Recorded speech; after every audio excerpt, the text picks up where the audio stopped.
presente.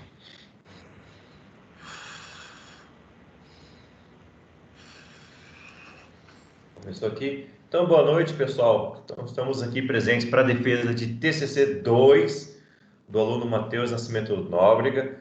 Gostaria de agradecer a participação dos membros da banca, professor John Lennon, aqui nosso membro interno da FGA, professor Hazer Anton Montanho, da UFPR, externo lá em Curitiba, e ao nosso aluno Matheus, que está aqui presente. Matheus, você terá 20 minutos para fazer a apresentação do seu TCC, depois a gente abre espaço para a arguição com os membros da banca e depois a gente delibera a situação do trabalho. Então, nesse momento agora, você tem 20 minutos, passo a palavra a você. Bom trabalho. Beleza, muito obrigado. Meu nome é Matheus. Queria agradecer a presença da banca, queria agradecer a presença dos professores João e do professor Hazer. Hoje eu vou apresentar meu trabalho de conclusão de curso, que o nome dele é Modificando o CETPLAN 06 com outros métodos de busca. E essa apresentação está dividida em 4 partes. Primeiro eu vou começar com um referencial teórico. Eu vou falar das abordagens, vou falar do processo dos experimentos e o que foi extraído deles, e vou falar da conclusão. Começando. O primeiro tópico que a gente vai tratar aqui no referencial teórico é a lógica proposicional. E na lógica proposicional a gente tem o conceito de proposições, que também são chamadas de sentenças declarativas, que basicamente indicam como a gente pode falar no português, elas indicam uma frase. Ela pode ser verdadeira, ela pode ser falsa, mas ela nunca pode ser as duas ao mesmo tempo. Então, por exemplo, a gente tem a grama é verde, é um exemplo de proposição. Paris é a capital da França, é um exemplo de proposição. O Rio de Janeiro é a capital do Brasil, é uma proposição. A última proposição está errada, mas ela ainda não deixa de ser uma proposição. A gente pode juntar proposições, e a nomenclatura que a gente dá quando a gente junta 2 ou mais proposições, a gente chama de uma sentença composta. E essa junção ela é feita a partir de alguns conectivos lógicos, que, como exemplo aqui, a gente tem o de conjunção, a gente tem o de disjunção, que basicamente o de conjunção ele indica que a gente conecta, que equivalente no português ele simboliza a conjunção a disjunção ele representa uma conjunção ou, e os outros conectivos lógicos que a gente pode usar, o de negação para negar uma sentença, o de implicação, que formalmente falando o equivalente dele seria falar se uma proposição A, então uma proposição B, e a gente tem também a equivalência, que de modo mais formal seria o equivalente de se a preposição A, se somente se a preposição B. Continuando. Algumas definições aqui que vão ser importantes para continuar a apresentação aqui é que tanto as sentenças simples quanto as compostas, elas são chamadas de fórmulas. A gente também tem o conceito de variável proposicional, que ela pode ser representada com letras. No exemplo aqui do slide eu tenho P, Q e R. E também eu posso usar a notação matemática de uma variável, por exemplo, a gente tem x1, x2 e xn. Um literal é uma variável x, é uma variável a, fica a critério da pessoa ou a negação dela. E uma cláusula é uma disjunção de literais. Essas definições são importantes para a gente explicar o conceito de conjunctive normal form. E ele basicamente que é a tradução de forma normal conjuntiva. E basicamente uma fórmula ela está na forma normal conjuntiva se ela é formada por uma conjunção de cláusulas. E cláusulas, lembrem-se, é uma disjunção de literais. Então aqui, por exemplo, eu tenho que a primeira fórmula aqui, que é P ou não Q, e Q ou R, ela está na forma normal conjuntiva.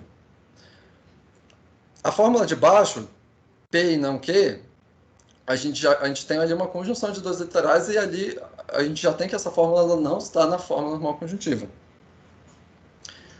E a partir disso, a gente vai passar para o conceito de satisfabilidade booleana, que dado uma fórmula, existe alguma atribuição de valores que a gente possa fazer para essas variáveis na qual o resultado dessa fórmula seja verdadeiro?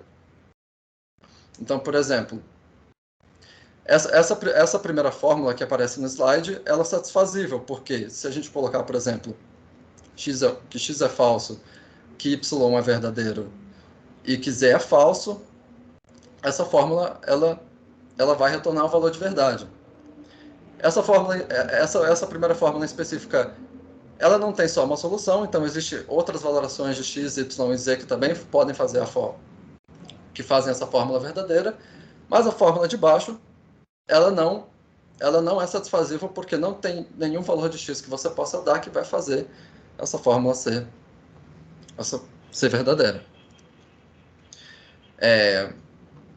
Continuando, vamos para o conceito de planejamento. Planejamento, ou como o livro do Norvig gosta de chamar de planejamento automático, ele basicamente indica o problema do seguinte: eu tenho um estado inicial, eu tenho um conjunto de ações que eu quero executar em cima dela, eu tenho um estado final, um estado desejado, eu quero encontrar a sequência de ações que permitam a situação que a situação desejada seja atingida, baseado no que eu defini. Então, sim, um problema de planejamento ele é um problema bem abstrato, porque basicamente você pode criar um mundo próprio, onde você coloca todas as entidades que você quer, você define os estados você define um estado inicial, você define as ações que você pode colocar em cima desse estado, e você tem um estado final que você quer atingir. Dá para formular um problema de planejamento de uma forma bem simples, que é esse aqui que eu citei. Eu estou no quarto da minha casa e eu desejo ir até a Universidade de Brasília. O meu carro está na garagem da minha casa. E a solução para esse problema é andar até o carro e dirigir até a universidade. Então, dá para notar que aqui, se a gente quiser extrair uma definição mais direta desse enunciado, a gente pode perceber que a gente tem o estado inicial, que o Lucas está dentro de casa, a gente tem as ações necessárias, que é andar até o carro e dirigir até a universidade, e a gente tem o objetivo, que é o Lucas na universidade. Então, no geral, um problema de planejamento, ele é esse problema abstrato, assim, de certa forma, porque você pode anunciar ele de qualquer forma, você pode transformar várias coisas na vida real em problemas de planejamento. Aqui eu tenho uma descrição mais formal, usando lógica proposicional, que eu indico aqui. Espero que o mouse esteja aparecendo, que aqui eu tenho o estado inicial, que é o Lucas dentro de casa, eu tenho o estado final. Quando a gente vai anunciar um problema de planejamento, a gente tem que uma ação ela vai ter pré-condições, que são os requisitos necessários, que vão ser outras fórmulas, e essa fórmula precisa ser verdadeira para a ação ser executada, e a gente tem os efeitos dela também, que basicamente vai ser outra fórmula. E os efeitos são basicamente o que vai acontecer depois dessa ação ser executada. Então aqui a gente tem a ação andar até o carro, e a ação a pré-condição para essa ação é que o Lucas precisa estar dentro de casa, porque senão ele não consegue chegar até o carro dele. E o efeito dessa ação, aqui a gente tem o símbolo de negação, é que o Lucas não está dentro de casa mais e ele está dentro do carro. E a outra ação que a gente tem, que é dirigir até a universidade. A gente tem a pré-condição aqui que o Lucas precisa estar dentro do carro, senão ele não consegue dirigir, senão ele não vai conseguir dirigir. E os efeitos é que o Lucas não vai estar dentro do carro e o Lucas vai estar dentro da universidade. Então, ele tem você consegue fazer uma descrição usando lógica proposicional de um problema de planejamento. Mas, para enunciar de uma forma que os computadores entendam, existem linguagens de definição de problemas de planejamento. E uma delas é o PDDL. O PDDL ele foi criado inicialmente para descrever problemas que são utilizados em competições de planejamento, e uma dessas é a IPC, que é a International Planning Competition, e, se eu não me engano, ela foi inicialmente desenvolvida em 98, só que acabou sendo uma linguagem que o pessoal acabou usando não só para competição, e basicamente muitos dos lugares usam PDDL. E o PDDL, ele basicamente separa um problema de planejamento, como descrito aqui. Peraí, opa. Ele parte em dois. A gente vai ter um domínio, que ele vai descrever as características do problema, a gente vai ter as ações, e aqui a gente vai ter predicados, em vez de proposições, e os predicados, eles basicamente vão ser perguntas que a gente faz em cima dos objetos, e aqui com objetos eu digo entidade, e no problema a gente vai ter uma instância desse domínio, que a gente vai criar os nossos objetos, a gente vai ter vamos fingir que a gente tem um mundo aqui, e quando a gente se trata do problema, a gente basicamente coloca esses objetos que a gente quer nesse mundo, a gente define o estado inicial e o estado que a gente quer. Esse é um exemplo de domínio. O exemplo que eu estou mostrando desse slide é o exemplo do Lucas querendo ir para a universidade, só que no formato de PDDL. Inclusive, esse aqui é um código válido, mas perceba que aqui a gente tem as perguntas que a gente quer fazer, onde P aqui indica uma pessoa, então a gente pergunta. A gente tem essas perguntas. Ele está em casa? A pessoa está no carro? A pessoa está na universidade? E aqui a gente tem as duas ações, que é walk to car, que é andar até o carro, e o drive to uni, que é basicamente dirigir até a universidade. E aqui a gente tem os parâmetros, aqui vai ser só a pessoa, a gente tem as pré-condições, e aqui a gente tem os efeitos dessas ações. Passando para o exemplo do problema, o exemplo do problema é menor, mas basicamente aqui a gente define o nome do problema, que normalmente você pode seguir uma convenção. Aqui eu coloquei Lucas University.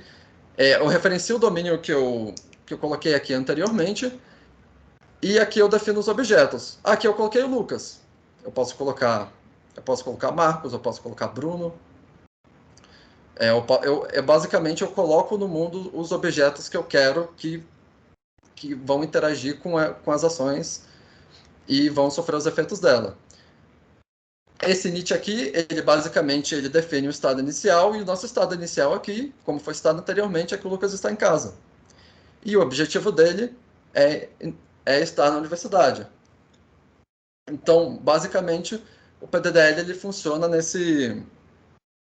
funciona separando o problema em dois. Continuando. Agora eu vou falar aqui do SATPLAN, que é o planejamento como satisfabilidade.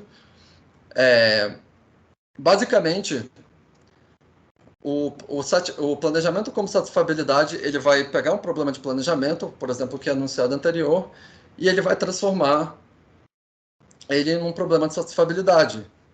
Ou seja, ele vai pegar todo o conceito de ações, o estado inicial ele vai codificar como uma fórmula as ações, ele vai codificar como uma fórmula, e o objetivo ele vai codificar como uma fórmula. Aqui tem uma das ações que são executadas. Ele é um conceito mais denso, então eu não vou passar muito tempo nele por causa do tempo da apresentação, mas ele transforma as ações em proposições. Você vai adicionar fórmulas que ele indicam, por exemplo, quando você tem duas ações que não podem ocorrer ao mesmo tempo. Você vai ter fórmulas que vão indicar os pré-requisitos que uma ação precisa para acontecer. Você vai codificar o estado inicial, você vai codificar também as transições de estados, o estado de um estado anterior para um estado posterior também. E a outra abordagem para problemas de planejamento aqui que a gente vai tratar é o GraphPlan. E o GraphPlan ele funciona de uma forma bem diferente. Ele vai pegar um problema de planejamento e ele vai representar uma estrutura chamada grafo do planejamento, que em inglês ele chama de Planning Graph. E esse grafo de planejamento ele vai ser um grafo direcionado, ele vai ser separado em níveis, e que ele contém 2 tipos de níveis e nós, e 3 tipos de arestas. E basicamente basicamente você vai ter um nível para proposições, que vão ter só nós de proposição, e você vai ter um nível de ação, que você vai basicamente ter nós de ação. E as arestas que conectam esses nós, você vai ter 3 tipos delas, que vai ser de pré-condição, que ele conecta uma proposição, uma ação, e o significado da conexão entre esses 2 nós é basicamente que essa proposição ela é necessária para a ação ocorrer. Uma aresta de adição, ele vai indicar que uma ação está ocorrendo em cima de uma proposição, e a remoção, ele vai indicar que os efeitos de uma ação vão ser desfeitos nessa proposição. Aqui eu tenho um exemplo. Aqui eu tenho um exemplo de como um grafo de planejamento ele fica estruturado, mas basicamente você consegue ver aqui, ó, que você tem o primeiro nível, você tem as proposições, aí você vai ter um segundo nível aqui, que esses quadradinhos cinzas, eles basicamente indicam que são as ações que vão ocorrer, e você tem as proposições aqui depois dessas ações ocorrerem, e aqui você consegue ver as arestas. E você vai ter esses 3 tipos de arestas. É importante lembrar que esses níveis sempre vão alternar, então o primeiro nível é o nível de proposição, o segundo nível é um nível de ações, o terceiro vai ser de proposição, o quarto também, o quinto vai ser de proposição, e ele vai estar sempre alternando. Continuando, a gente tem o Black Box. O Black Box ele basicamente junta essas 2 abordagens do planejamento como satisfabilidade e o GraphPlan, e ele basicamente funciona assim: você vai dar um nível N para o Black Box, e ele vai tentar gerar um grafo de planejamento desse tamanho, e quando ele gerar, ele vai tentar fazer uma operação que vai converter essas restrições em uma fórmula CNF, que ele vai dar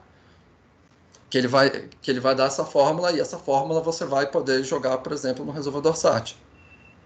E com essa definição do Black Box, a gente vai passar para um dos principais tópicos aqui, que é o SATPlan 06. E ele usa o Black Box para resolver um problema. Então, como você pode ver aqui, ele vai usar o Black Box para construir um grafo de planejamento que vai se estender até um tamanho, vai se estender até um nível N. Ele vai pegar as restrições geradas desse grafo e vai transformar numa fórmula CNF.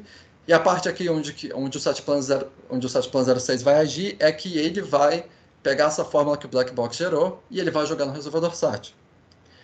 Se a fórmula for satisfatível, ele vai fazer a conversão da solução do SATPlan para o formato original. E se o nível que foi dado se o nível que o SATPlan chegou não for satisfatível, ele vai incrementar em 1. Então, ele funciona desse modo meio circular. Continuando.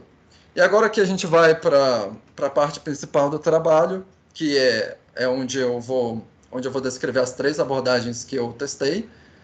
E a primeira é o Mini SATPlan. O Mini SATPlan é uma versão simplificada do SATPlan 06. O SATPlan 06, ele basicamente tem suporte a vários solvers, ele faz várias checagens, e o Mini SATPlan ele vai fazer o processo exato do SATPlan 06, que vai ser pegar o nível, ele vai começar, por exemplo, do nível 1, ele vai chamar o Black Box e vai tentar resolver o problema. Ele basicamente vai fazer a mesma coisa que o SATPlan 06 faz, só que ele é feito de forma mais moderna. O SATPlan 06, como está no nome, ele é um Ele foi desenvolvido nos anos 2000 e a entrada do usuário é limitada. O que eu digo com a entrada do usuário ser limitada é que o SATPlan 06 ele tem suporte a, por exemplo, tipos de... Ele tem suporte a outras linguagens de definição de problemas de planejamento, você consegue setar constraints de memória, várias coisas assim. Você, como eu falei anteriormente, você consegue especificar vários solvers. E aqui eu tenho um pseudocódigo que resume. Eu vou passar rapidinho aqui por ele. Eu vou tentar incrementar de 1 em 1. Ele vai pegar o status. Se for satisfativo, ele vai retornar o nível no qual ele foi satisfativo. Se não, ele vai retornar como não satisfazível. Continuando. O mini SATPlan 2, que é um dos destaques desse trabalho, ele é similar ao SATPlan 06. Só que a diferença dele em relação ao SATPlan 06 é o seguinte: quando ele chega num nível na qual ele não é satisfatível, ele vai incrementar não em 1, mas ele incrementa em 2. Então, por exemplo, aqui no código, ele fica um pouquinho mais difícil, mas basicamente ele vai pular aqui de 2 em 2 e ele vai tentar ver se ele consegue, se o problema é satisfatível. Se ele for, por exemplo, dado um problema de planejamento que ele é satisfatível, por exemplo, no nível 12, você consegue gerar um grafo de planejamento tamanho 12, vai tentar gerar as restrições, vai jogar para um resolvedor SAT, ele fala que é satisfatível. A diferença aqui é que quando ele retornar que é satisfatível, ele vai no nível anterior e vai tentar ver se o nível anterior é satisfatível. Se o nível anterior for satisfatível, ele vai retornar o anterior em vez do incrementado. E a principal graça dessa abordagem é que muito dos níveis na qual os problemas, na qual o black box provavelmente retornaria em SAT, você não estaria perdendo tempo com ele. Então aqui você consegue otimizar bastante. E passando para a última abordagem que eu testei, que eu implementei, que é o SATPlan BIM, que foi a principal abordagem que eu trabalhei no TCC1. Ele vai utilizar uma busca binária, e esse algoritmo é dividido em duas partes. Ele vai encontrar o limite inferior e superior para a busca e vai efetuar a busca binária nesse intervalo. Aqui a gente tem um exemplo do código que encontra o intervalo de busca. Então, ele vai tentar ver se o problema é satisfativo no nível 1. Enquanto ele não for satisfatível, ele vai multiplicando por 5. Então, por exemplo, se no nível 25 ele retorna que o problema é satisfatível, a gente vai ter que os intervalos da nossa busca o intervalo da esquerda vai ser o 5 e o intervalo da direita vai ser o 25. E com os intervalos, a gente vai ter aqui o algoritmo que vai realizar a busca de fato. Aqui depois que ele encontra o intervalo de busca, ele vai fazer uma divisão aqui, e depois aqui ele vai executar os passos da busca binária. Indo para a parte dos experimentos. Aqui nos experimentos foi onde eu implementei a solução deles, criei um script para rodar esses testes e deixei rodando por bastante tempo para ver em quanto tempo ele executava. Os domínios e problemas que eu usei para fazer esses experimentos foram retirados do International Planning Competition, que no texto ele referencia o link lá, que tem os domínios e problemas. Todos os resolvedores que a gente usou para comparação, ou seja, o MiniStatPlan, o MiniStatPlan 2, o SATPlan BIM e o SATPlan 06, que a gente está fazendo a comparação, todos eles usaram SID. Essa foi a configuração das máquinas que foram usadas para os testes, foram AMD Ryzen 7 de segunda geração, com 8 núcleos e 8 GB de RAM. E foi dado 1 hora para cada instância ser resolvida.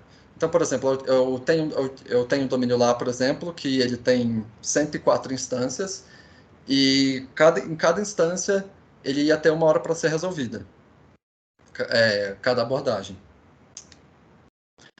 E, e depois, de terem coletado esses dados, eu para fazer as comparações, eu peguei todas as instâncias na quais todas as abordagens resolveram, ou seja, as instâncias que tanto o SATPlan 06, o mini SATPlan 2 e o SATPlan BIM resolveram.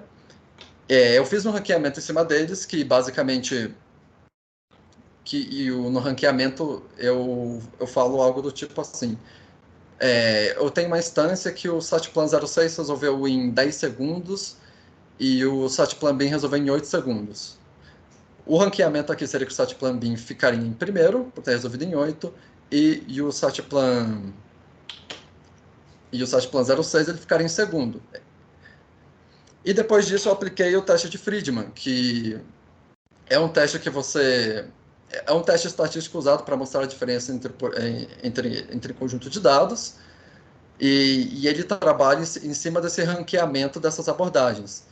E aplicando o teste de Friedman, eu apliquei o teste de Nemenia também, que é um teste que você aplica depois, para verificar se você tem diferença estatística significativa entre entre as configurações que você vai dar. E as configurações aqui nesse caso vão ser as abordagens. Continuando, depois de executar e depois de tirar a média, eu tenho essas médias aqui das abordagens.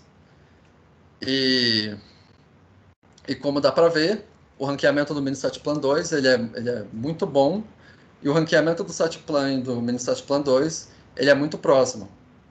E aplicando o teste de DMN,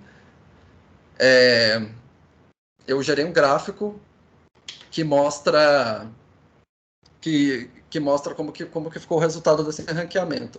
Esse CD aqui ele significa Critical Difference, e basicamente o teste de DMN funciona assim: você vai calcular uma diferença crítica, e essas duas configurações, a diferença entre essas duas configurações for igual ou menor a essa diferença crítica, isso indica que eles não têm diferença estatística significativa. E esse traço aqui, ele basicamente junta as configurações que não tem diferença. Com isso, com esse gráfico, a gente pode concluir que é o seguinte: o MiniSatPlan ele não tem diferença estatística significativa em relação ao SATPlan 06. Como mostrado aqui no gráfico, eles ficaram extremamente juntos, e o que dá para concluir é basicamente o seguinte: mesmo com a otimização, mesmo tirando vários constraints, o tempo necessário para resolver esses problemas ficou muito próximo, e isso indica que não tem tanta diferença usar um ou outro. O SATPlan BIM ele obteve resultados satisfatórios. Ele não foi a abordagem que teve o melhor desempenho, mas você tem espaço para fazer pesquisas futuras em cima dessa abordagem de busca binária, seja trabalhando como você vai encontrar o intervalo de busca, seja talvez como você vai fazer os pulos. Então, há espaço para você trabalhar em cima dessa abordagem. E o MiniSatPlan 2, que aqui ele ficou em primeiro, ele se mostrou como uma alternativa mais rápida que o SATPlan 06, e dá para utilizar ela para resolver problemas de planejamento mais rápido. E eu basicamente concluo assim. Muito obrigado. Então, obrigado, Matheus. Passou um pouquinho do tempo aí, quase 10 minutos, mas tá tudo bem, acho que a gente conseguiu ver, a apresentação estava boa. Vi que você estava bastante nervoso, pode ficar mais calmo aí, cara. Ninguém vai morder aqui, a gente promete. Eu tento prometer isso. Até vai ficar todo mundo longe, daí ninguém vai te morder mas mesmo. é porque, comparado à minha apresentação do TCC1, eu fiquei bem menos nervoso. Entendi. Mas agora eu vou abrir espaço para a arguição da banca. Como de manhã eu acabei chamando o Razer primeiro, vou inverter agora, chamar o membro interno. Não sei se o Razer vai ficar chateado, mas eu troco agora para chamar o John. Manda bala. E depois a gente termina com o professor Razer. Então, John, muito obrigado de novo por aceitar o convite e está contigo a palavra. Obrigado, Bruno, pelo convite, Matheus, Razer novamente aí na banca. Obrigado pela presença, estar nos prestigiando aqui. Bom, vamos lá, Matheus. Então, eu lembrei de você quando eu te vi, do TCC, você estava bem nervoso mesmo, agora você está apenas nervoso, né? Não está bem nervoso. Já é um grande avanço, não tem por que ficar nervoso. Se o TCC é seu, né? Eu sei que é complicado esse TCC aí, é um assunto meio de maluco assim, mas fazer o quê? Só tem maluco no FGA, você não tinha muita opção, né? Então, tá bom, você pegou um tema interessante, pelo menos, né? Não foi um negócio maluquice perdido total. Então, beleza. O seu trabalho, Matheus, ele tem um potencial muito grande, né? Porque é um método aí, até onde eu entendo, pelo que o professor Bruno e vocês contaram, que é um método clássico aí de resolver problemas de satisfatibilidade e vocês modificaram ele para obter um resultado e obtiveram um resultado interessante, até onde entendo. Então, assim, isso é algo muito relevante, né, para a área. E a área de SAT, assim, do ponto de vista teórico, é uma área top, né, porque você pensa que qualquer problema NP, ele é o problema, né? É o pai dos problemas. Ele é o primeiro problema NP completo. Exatamente. Exatamente, ele é a origem. Então, qualquer outro problema pode ser reduzido a ele, né? Então, qualquer contribuição feita para o SAT, ela tem grande relevância em toda a área de teoria da computação. E uma contribuição que melhora um método já é uma contribuição extremamente relevante do ponto de vista acadêmico. Isso daí pode render boas publicações e tudo mais, né? Eu lembro que no seu TCC-1 faltava muito com o TCC-2. E eu acho que você chegou hoje realmente com um trabalho mais redondo, né? Você conseguiu chegar num ponto interessante, mas você precisa melhorar ainda muito o seu texto, tá, Matheus? Porque ainda falta muita coisa no seu texto. Então, assim, não deixe de melhorar esse texto, porque é o que vai ficar registrado, tá? E você precisa ter um texto redondinho para ficar registrado uma coisa interessante que você fez.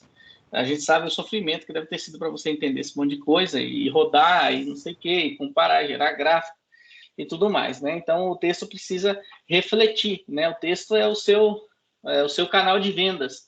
E se esse canal de vendas estiver mal implementado, você não vai vender nada, né? Pelo contrário.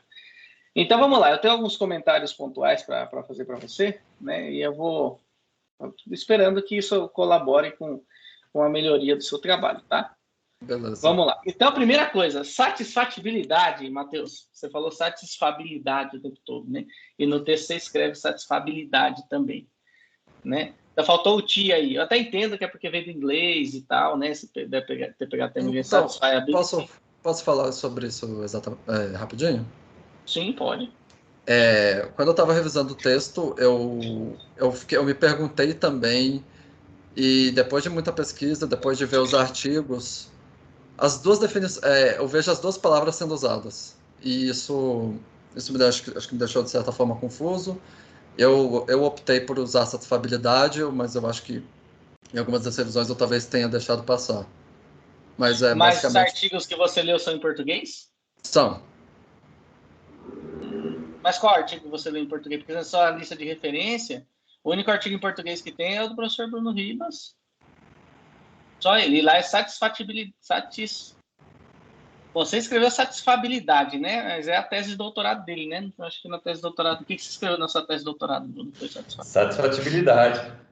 Pois E tá no livro do Norvig também, assim. É o único que está na sua lista de referências. Então, se você encontrou algum artigo que fala satisfabilidade, você mostra para a gente. Que aí beleza. a gente, de repente, realmente pode ter alguma falha de interpretação, mas, de fato, quando eu pesquiso na internet por satisfabilidade, eu encontro satisfatibilidade. A única variação que tem é satisfazibilidade com Z, né? Sim. Eu acho horrível, né? Assim, foneticamente é um terror, né? Mas tá certo. E agora, satisfabilidade, não. Então, se você encontrou, depois você mostra pra gente até uma coisa a mais, né? Pra gente ter. Beleza. Então, vamos lá. Esse é o resumo. Então, vamos lá. Agora falar do resumo. Então, o resumo seu, vamos começar do resumo aqui. O resumo seu, você precisa fazer uma coisinha um pouquinho mais expositiva do que você fez, tá? Porque você começa assim. O site Planbin, você tá com o texto aí? Ah, tô sim. Tá, se qualquer coisa eu posso compartilhar minha tela aqui. Não, eu tô com o texto aqui. Eu vou compartilhar, que aí acho que tá com o texto aí, então tá bom. Então, Beleza. você fala assim, o site Planbin, mini site Plan e mini site Plan 2 são abordagens alternativas à solução de plano de planejamento baseado no planejador site Plan 06, que faz uso de duas...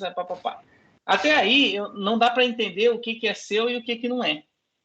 Tá? Por exemplo, você fala que, de fato, você fala que os 3 primeiros são variações do site Plan 06. Mas você fala que são variações. São variações o quê? Que você encontrou em algum artigo, são variações que você... Então, assim, aí você já tem que dizer, ó, esse trabalho propõe 3 variações ao planejador. Olha só. Nossa, aí sim, ó. Esse trabalho propõe. Nesse trabalho, nós propomos 3 variações. Opa, aí sim. Sim. Quando você fala que elas são simplesmente variações, e é só o resumo, beleza, são variações. Mas o que faz com essas variações? De onde elas vieram, né? E tudo mais. Tá? Aí eu sugiro que você tente fazer o resumo em um parágrafo só, tá bom? Uma coisa mais... Não precisa mudar nada, só juntar tudo num parágrafo só. Eu acho que aí depois você conta a historinha de cada um, acho que foi bacana isso, tá? Mas só você destacar que isso foi você que fez no resumo, que aí já mostra o resultado do trabalho, tá? Sim. Beleza, introdução. Deixa eu ver aqui na introdução o que eu ia falar. Beleza. A sua introdução, eu acho que ela continua bastante sucinta, tá? Você poderia trabalhar um pouquinho mais essa introdução. De que forma? Você tem que pensar que a introdução ela é um funil. Você começa falando do mundo inteiro e você afunila até onde você trabalhou, né? E geralmente o trabalho acadêmico ele é assim. Você começa querendo descobrir a cura do câncer e no final de contas o que você faz no máximo descobrir como que você entorta a pinça do cirurgião, tá? Então, todo trabalho precisa assim. Você faz sempre coisas pequenas, porque a junção de todo pequeno que todo mundo faz dá uma coisa relevante. Então, assim, você começa falando de bastante coisa, mas você não dá essa funilada. Tá? E aí, quando você chega no seu objetivo, onde é que está o furo, então? Você chega no seu objetivo, você fala assim, o objetivo principal desse trabalho é descrever e analisar 3 novas abordagens à solução de problemas de satisfatibilidade, baseadas na abordagem já existente do SAT Plan 06. Aí você deu um salto muito grande, porque na sua introdução você não chegou no SAT Plan 06. Entendi. Então, você precisa trabalhar a sua introdução, tá boa, até onde ela está, ela tá boa. Você só precisa continuar ela, ir afunilando, para chegar no SAT Plan 06. Então, você fala de problema de planejamento, depois você fala como é que se resolve o problema de planejamento que você pegou do livro do Norvig, depois você fala do IPC, aí você vai restringindo. Problema de planejamento... Sim. Você pode até fazer essa restrição a hora que você fala dos métodos propostos. Aí você completa isso, falando, método proposto, são esses, existem vários resolvedores, aí um deles, aí você fala um pouquinho do site plano, não precisa falar muito, que você vai falar mais para frente, mas você pode introduzi-lo, dar uma referência, falar assim, o site plano é um dos sobre, aí você fala se ele é muito usado ou não, para que aplicações e tal, aí sim chegar, agora vou trabalhar nesse cara que eu falei ali. O teu site Plan 06, tá? Beleza. Página 10, linha 2. Tá bom. Página 10, linha 2. Então, só completando aqui, quando você fala, por exemplo, a seção 2.1 introduz o problema da satisfatibilidade booleana, que é uma das abordagens utilizadas pelo site Plan 06. Sempre que você citar algum objeto textual, como seção, tabela, capítulo, figura e para lá, você usa a primeira letra maiúscula. Então, no caso dessas duas, você falar isso, você coloca o S maiúsculo. Tá? Aí, para frente, vai ter outras ocorrências, figura, algoritmo, tabela, não sei o que, você pode sempre citar usando a primeira letra maiúscula. Tá bom? Entendi. Beleza. Na página 11 eu dei risada na hora que eu estava lendo seu texto, que eu achei engraçado, acho que você deixou passar isso. Deixa eu ver aqui, página 11. O seu exemplo aí, o seu exemplo que você usa... Cadê o exemplo, gente? Já me perdi aqui, página... Aqui, na ação de planejamento. Isso, vai para a universidade, né? Então, você fala assim, eu estou no quarto da minha casa, desejo ir à Universidade de Brasília. O meu carro está na garagem da minha casa. A solução para esse problema é andar de carro até dirigir até a universidade. Beleza. Aí daqui a pouco você começa a falar do Lucas. Aí ali não tem Lucas nenhum, né? Você fala, mas era eu. Será que... Aí eu falei, não, olha só, foi o Lucas que fez a monografia do Matheus, né? Mas eu pensei, não, acho que não foi, não. Foi só um probleminha. Sim, então, sim. não sei se é porque tá assim, no trabalho, ou você escreveu assim, sei lá. Mas talvez é bom trocar eu por Lucas ali. Sim. Ficou meio perdido. Eu acabei... Acho que eu acabei pulando a revisão. Beleza, mas isso é só uma bobagem, tá? Eu resolvi falar porque eu dei risada na hora que eu li, que eu chegou a professor Lucas do nada. Eu falei, não, você é Matheus? Ora, você tem razão. Começou com eu. Beleza, na página 16. Vou pular logo lá para frente. 16. Aqui. Na página 16 é o primeiro lugar onde você menciona esse resolvedor SID, né? Que fala. Tá. Eu senti falta de você falar o que é esse cara, tá? Porque é um cara importante. Você usou ele para alguma coisa. Eu não consegui entender para quê, né? Porque eu entendi que os... Na verdade, a primeira coisa que eu queria entender, não sei se você consegue me explicar agora, é qual a diferença do SID para o SATPlan. Qual a diferença? Os dois não são solvers? O SATPlan 06 ele é um resolvedor de problemas de planejamento. O SID é um resolvedor SAT. Como o SATPlan 06 ele vai chamar o Black Box para fazer esse gráfico de planejamento. Ele vai tentar transformar as constraints por uma grande fórmula zona. E o SID vai pegar, que ele vai ser o resolvedor SAT, e ele vai retornar se essa fórmula é satisfativa ou não. Tá bom. Então, ótimo. Então, beleza. Então, acho que isso dá para entender bem no contexto, né? Mas não dá para entender quem é o CID, tá? Em nenhum momento você cita nada sobre ele e tal. Então, talvez em referencial teórico, né? Onde você fala de SAT, você poderia criar uma parte falando resolvedores SAT e mencionar alguns dos mais utilizados e falar do CID em particular, né? Talvez você mencione outros também. E talvez ali você poderia dizer, quando vocês escolhem o CID, por que escolheu o CID? Porque é mais fácil, porque se enquadra melhor no que você está fazendo, porque ele é melhor mesmo. Né? Por que vocês escolheram o CID? Deve existir outros, né? Escolhi o CID porque ele é o mais usado hoje na literatura. Escolhi o CID porque ele tem uma licença gratuita. Algum motivo teve. Aí vocês escrevem qual foi o motivo que teve para usar o CID. Beleza. Maravilha. Agora, na página 18 e 19, deixa eu ver aqui, você faz alguns algoritmos, você faz o do MiniSatPlan, no algoritmo 2, isso. Depois no 3 o MiniSatPlan 2, e o 3.3 e depois o 3. Isso, que é no algoritmo 4. Beleza, no 2 você faz um status ali, recebe testa satisfatibilidade, certo? E aí depois você faz um ISAT no outro, que parece que é a mesma coisa, né? É a mesma coisa, isso eu ia comentar agora, foi um erro mesmo, eu estava fazendo a conversão, e em uma das revisões eu consegui trocar, só que parece que essas coisas, quanto mais você vai fazendo revisão, tem coisas às vezes que ainda fica. Foi basicamente isso. Beleza, então tá aí. Então você já corrigiu uma coisa a menos, tá joia? Na página 30, algoritmo 5, deixa eu ver aqui. Que página 30? Acho que eu anotei errado. Página 30 não deve ser. Deve ser página 20. Acho que eu anotei errado. Página 20, algoritmo 5. Aqui, deixa eu corrigir. Pronto. Em algum lugar você fala, né, o que me chamou a atenção é o comentário que tem lá no meio. Você faz uma busca binária, dá para ver ali, né, a busca binária, que é essa principal contribuição, né, e você faz o lower bound dessa busca binária, começando desse intervalo base dividido por 5. Aí você coloca esse comentário. Como L é SAT... como R é SAT. Bom, eu não entendi nada. Não, eu não entendi também nem porque tem que dividir por 5, tá?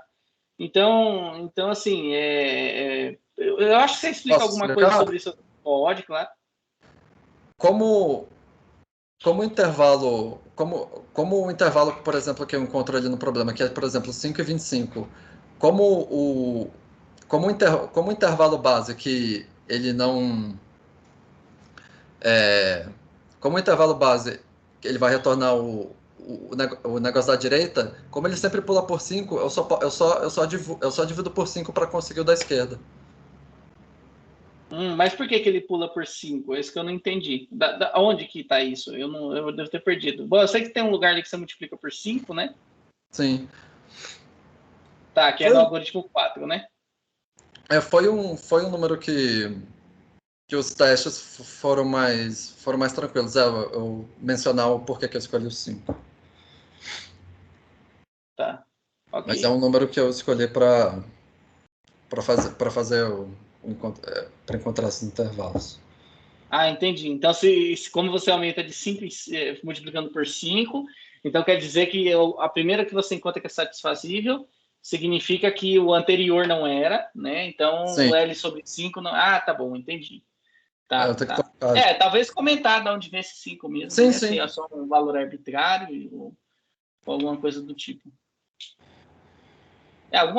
Eu sei que tem várias coisas arbitrárias nisso que a gente acaba escolhendo, né? Mas é bom sempre mencionar se for arbitrário, né? Beleza. Tá bom. Na página 21, a parte dos experimentos. Então, a parte que ficou magrinha e eu acho que é o coração do seu trabalho, né? São os experimentos. Então, eu tenho algumas sugestões para você tentar melhorar, né, essa sessão de experimentos, né? Bom, evidentemente, acho que a primeira delas, você faz você faz um teste, né? Então, até eu entendi, você roda esses problemas do conjunto do IPC, né? E aí você chega nos resultados, né? E você fala que você aplica 2 análises, né? Você aplica a análise estatística com o teste de Friedman e depois você aplica o teste post-hoc de Nemeni. Tá bom. Nemeni, né? Beleza. Não dá para entender nada, tá? Porque, assim, não sei o que é teste de Friedman, não sei o que é teste de Nemeni. E aí, a hora que vai ver a figura 1, não me diz nada a figura 1, assim. Eu olho para ela e falo, poxa, ainda você fala assim no parágrafo anterior, o teste de Nemeni foi aplicado com CD igual a 0,39 e Q 0,05 igual a 2,56. Nossa, é a mesma coisa. Esses dias eu comprei uma garrafinha térmica aqui, aí eu comprei pelo Shopee, né? E a caixinha chegou tudo com letra de chinês. Opa! Não entendi. Opa, caiu? Deu uma caída. Eu vi mesmo que piscou o vídeo. Pois é, aí eu recebi uma caixinha da garrafinha térmica, veio tudo com letra em chinês. A hora que eu li esse parágrafo seu, eu senti lendo a caixinha da garrafinha, não deu para entender nada. Principalmente porque você não fala o que é CD, né? Pode ser que seja algum conceito estatístico besta que eu não sei nada de estatística. E eu muito menos o que é 0,05, não dá para saber também. E no teste de Friedman também você fala assim, com K igual a 4 e N 144, você define K e N lá em cima. Aí você fala nível de significância de 5%, seguintes resultados são obtidos. FF igual a 42,70 e o valor P igual a 0,01.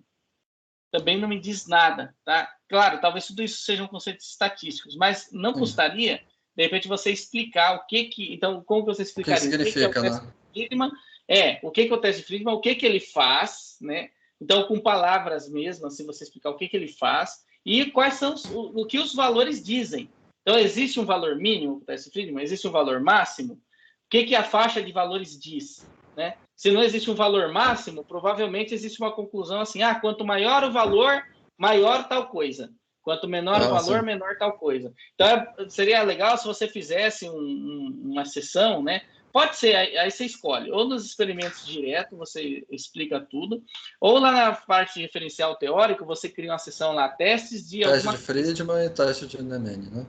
Isso, e aí você explica certinho o que eles significam, o que eles fazem, o que significa cada um dos valores, qual o mínimo, qual o máximo, o que significa ser menor, o que significa ser maior, quais são os parâmetros e tudo mais, né? Talvez não seja tão fácil fazer isso, eu estou falando por quê? Porque eu não sei o que é, né? Aí se não for tão fácil, aí uma coisa você tem que conversar com o professor Bruno e ver o que ele te diz, né? Porque ele que é o que manja de dentro disso aí.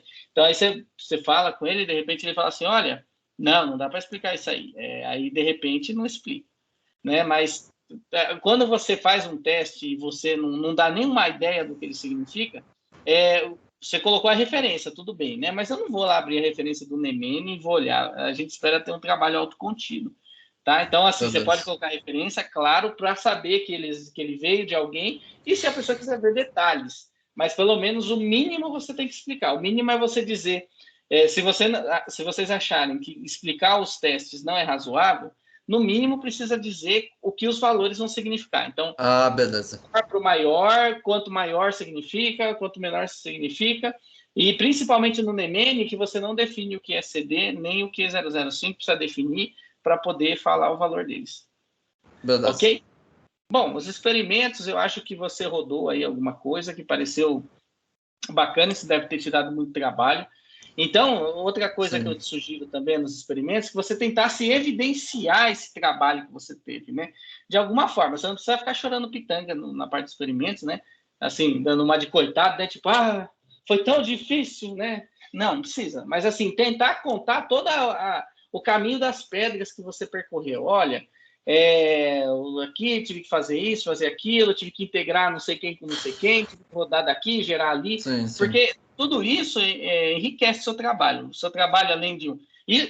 essa sessão sua de experimentos, ela está pronta quase para ser colocada num artigo, que lá você não precisa contar o que você fez, você só coloca o resultado. Mas o TCC, é legal você contar, porque é um TCC, você quer mostrar o que você trabalhou, além de tudo, né? Então, é bacana você contar, né, o que você fez e tal. Tá bom? Sim. É que beleza, é porque, só antes de terminar, acho que essa parte dos experimentos eu quis fazer como... Não sei se é porque eu acabei lendo o artigo demais, mas eu queria deixar tipo algo mais direto, mais coeso. Eu acabei falhando nessa parte de explicar o teste de Friedman e o teste de NEMEN mesmo, que são conceitos bem chatos, mas foi basicamente meu objetivo. Eu queria falar assim, basicamente, que tem os anexos ali, que como que foi feito, tipo, as instâncias que elas tiveram os limites, aí eu falo, tipo, os dados que eu coletei. Era algo que queria ser mais sucinto. Mas obrigado por ter indicado falar um pouco da trajetória. Beleza, então obrigado aí, Matheus, pela apresentação, obrigado pelo convite novamente. Bruno, aí te devolvo a palavra. Ok, obrigado, John. Agora, valorar as contribuições, como sempre, passo a palavra ao professor Haser. Professor Haser, muito obrigado por aceitar o convite. Está contigo. Valeu, obrigado. Primeiramente, né, agradecer ao Bruno por mais essa banca de TCC.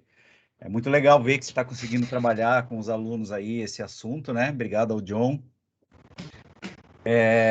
Obrigado também ao Matheus. E também já queria parabenizar o Matheus pela... Eu sempre falo isso, né? Porque, cara, não adianta, né? Pela coragem de pegar um tema desses, espinhoso de trabalhar. A gente sabe que ele é bem difícil, bem complicado, o planejamento. Sim. Porque ele não é um desenvolvimento de software. Você aprende uma linguagem, tem que saber fazer um curso. Não, você tem todo um background teórico ali, formal, que você tem que aprender, que você tem que estudar. Sem isso, você não vai para frente, você não consegue escrever, não consegue entender. Então, a gente sabe da dificuldade que é esse tema, mas isso também, né, não isenta o aluno de escrever certinho e tal. Sim, né? correto. Eu queria agradecer ao John pelos comentários que foram feitos. John foi cirúrgico nos comentários, nos apontamentos. Muitos deles que eu ia fazer, que eu tinha anotado aqui, você já fez. Eu vou passar batido ou só complementar uma outra coisa. Mas, assim, muito legal. Eu vou também, né, comentar que a sua apresentação, Matheus, você estava um pouco nervoso em relação a isso, tem que dar uma acalmada, uma respirada, né? O assunto é espinhoso, o trabalho é teu, é você que sabe dele, você que fez, então a gente apesar da gente estar aqui julgando, analisando o trabalho, né? O trabalho é teu, você sabe o que você fez, né? Sim. Eu vou compartilhar a minha tela aqui do meu tablet com o documento. Deixa eu só começar a fazer o treco aqui. Acho que vai aparecer aí. Beleza, está o seu documento, certo? Bom, vamos lá. Aqui, em relação ao resumo, né, colocar num parágrafo só, o abstract também. Algumas coisinhas eu vou passar batido, daí eu vou passar depois esse texto para o Bruno. O Bruno conversa com você sobre as coisas que são relevantes, né? Texto no impessoal. Hover, eu acho que não é uma palavra em português ainda, eu acho que daí tem que pôr em em itálico, ou ao invés de colocar temos o rover, coloca temos o veículo de exploração espacial, sim. né? Também senti falta de mais coisa, até anotei aqui na introdução, eu acho que faltou você contextualizar a importância do trabalho, do planejamento e explicar as coisas para embasar o resto do texto. Isso, lá quando você fala sobre satisfatibilidade booleana, eu senti falta um pouco do formalismo. Veja, você está num assunto bem matemático, tá? Então falta algumas coisas. Por exemplo, você vai lá e fala: uma sentença composta é uma junção de duas ou mais proposições por conectivos lógicos. Os conectivos lógicos são. E o que significa isso? Tá? Porque até agora você está me descrevendo que existe um conectivo, tá? Aí logo depois você me descreve como é que é uma fórmula bem formada, que é uma definição indutiva. Essa é a definição indutiva de fórmula bem formada, mas não coloca a afirmação de fechamento. Sem essa afirmação de fechamento, você não termina a definição. E isso tem a ver mais com a sintaxe. Esse aqui tem a ver mais com a semântica, mas faltou você me descrever o que é esses conectivos, o que é o e, o que é o ou, o que é a negação, o que é a equivalência, tá? Deixa eu ver o que mais. Então, acho que isso foi uma coisa que faltou. Deixa eu ver aqui, a fórmula, né, é satisfazível, né, aqueles comentários do John, pois x pode receber f, v e f respectivamente, só que daí também aqui, ó, né, a fórmula é satisfatível, pois x, y e z podem receber f, v e f respectivamente. Veja, se eu parar exatamente aqui no que você descreveu, eu posso pegar x, y e z e colocar qualquer valor verdade para ele. Tá? O que é o importante disso? É que esse valor verdade torna essa fórmula verdadeira. Sim. Por isso que ela é satisfatível. Tá? Então, a definição de satisfatibilidade tem que estar bem definida aí. Aí depois, a fórmula x ou não x não é satisfatível, pois não há valores para x que torna a fórmula verdadeira. Aí, tudo bem, essa aí tá ok, o fechamento aí da definição da satisfatibilidade. Mesma coisa, eu li isso aí quem foi erro de acho Lucas. Aí até fui ver se o teu nome tinha Lucas no meio. Será que é Matheus Lucas alguma coisa? Mas não é. Era só uma pessoa tipo genérica que eu ia usar e eu acabei não pegando isso. Como você colocou eu estou no quarto, aí é o Matheus mesmo. Sim, então, falta só trocar isso mesmo. Agora, beleza. Agora tem uma coisa, um ponto aqui que você precisa escrever melhor, que você precisa aumentar, porque isso aqui reflete drasticamente no conceito de planejamento e em como você está trabalhando com ele, tá? Quando você começa a falar que uma ação é definida a partir das suas pré-condições e efeitos, as pré-condições definem o que deve ser verdadeiro para a ação ser executada e os efeitos indicam como o estado atual do mundo se altera caso não seja aplicada. Se você me falar só isso, você tem um problema super grave. Como é que você mantém as afirmações que não mudam? Como assim? E como que eu sei, por exemplo, aqui você está falando sobre andar de Luca tá dentro de casa, na universidade, andar de carro. Como que você trata sobre as coisas que você não descreveu no teu mundo? Entendi. Faltou você falar sobre strips. Toda essa abordagem que você fez aqui, você está falando de strips. Faltou você falar sobre strips e de um conceito extremamente importante que é a suposição do mundo fechado. Entendi. Você tem um furo enorme aqui, tá? Primeiro, o strips ele assume que as coisas que você não cita, elas se mantêm. Senão você tem que citar todo mundo. É o clássico frame problem. E ela assume, ela tem essa suposição do mundo fechado. Isso é, o que você não fala é falso, por exemplo. Então, você tem que tomar cuidado com essas definições aqui. Beleza. Quando você entra em planejamento, isso é bem importante, tá? Assim, e isso aqui tem a ver com o formalismo, né? Você está num ambiente, você está fazendo um trabalho num assunto que é formal, matemático, né? Uma intersecção aí entre a matemática e a computação, então não adianta, a gente não consegue escapar dessas coisas chatas aí, tá? Beleza. Aí você falou sobre planejamento como satisfatibilidade. Perceba que planejamento como satisfatibilidade é o teu assunto, né?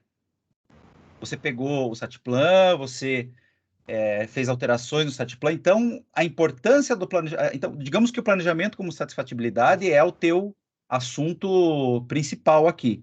Então, você tem que escrever melhor ele aqui, né? Falta coisa, porque não é só isso daqui, planejamento como satisfatibilidade, tá? Aqui você coloca uma das formas de resolver o problema, o Satiplan, daí você fala sobre a abordagem de Kautz e Selman, de 92, aí depois se cita o Russell Norvig, mas não cita a abordagem de 99, onde eles unificaram. Foi em 99, Bruno, que eles unificaram o Kautz e o Selman? Foi, né? Acho que foi. Em 92 foi a primeira abordagem deles que eles fizeram e que, assim, desempenho extremamente pobre. Na de 99 eles juntaram com o GraphPlan e daí unificaram as duas coisas, né? Então, faltou você falar sobre isso.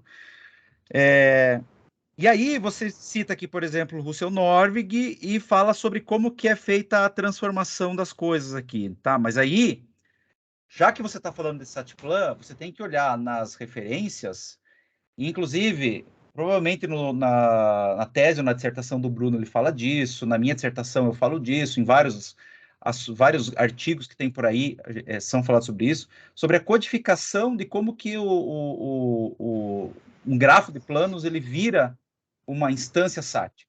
E aí você precisa definir muito bem que a cada rodada do planejamento, cada instância, cada expansão do grafo de planos que é feito, você roda um resolvedor SAT. Isso ficou mais ou menos claro naquela figura que você apresentou na apresentação do grafo de planos, que não está, inclusive, no trabalho. Aquela figura da apresentação ela tem que estar no trabalho e você tem que fazer uma... E você tem que fazer uma ligação daquela figura com isso, tá? Para você poder juntar as duas coisas, tá?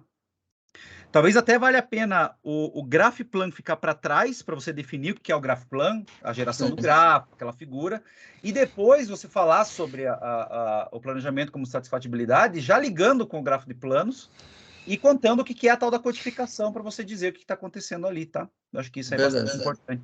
Mas veja com o professor Bruno se isso é relevante ou não, tá? Eu senti falta disso. Até coloquei aqui, cadê aquela figura? Aquela figura ficou legal, que você colocou na apresentação. E o pior é que a gente só percebe essas coisas quando a gente vai preparar a apresentação, né? Daí a gente percebe que falta uma figura. Nossa, poderia ter escrito melhor isso, agora o texto já foi, e assim por diante, tá? Sim, tanto que eu coloquei a figura mesmo para demonstrar. Eu estava correndo para fazer entrega, e eu pensei, como eu não vou conseguir, pelo menos eu vou botar no slide. Não, beleza, sem problemas, mas coloca ela aqui, tá?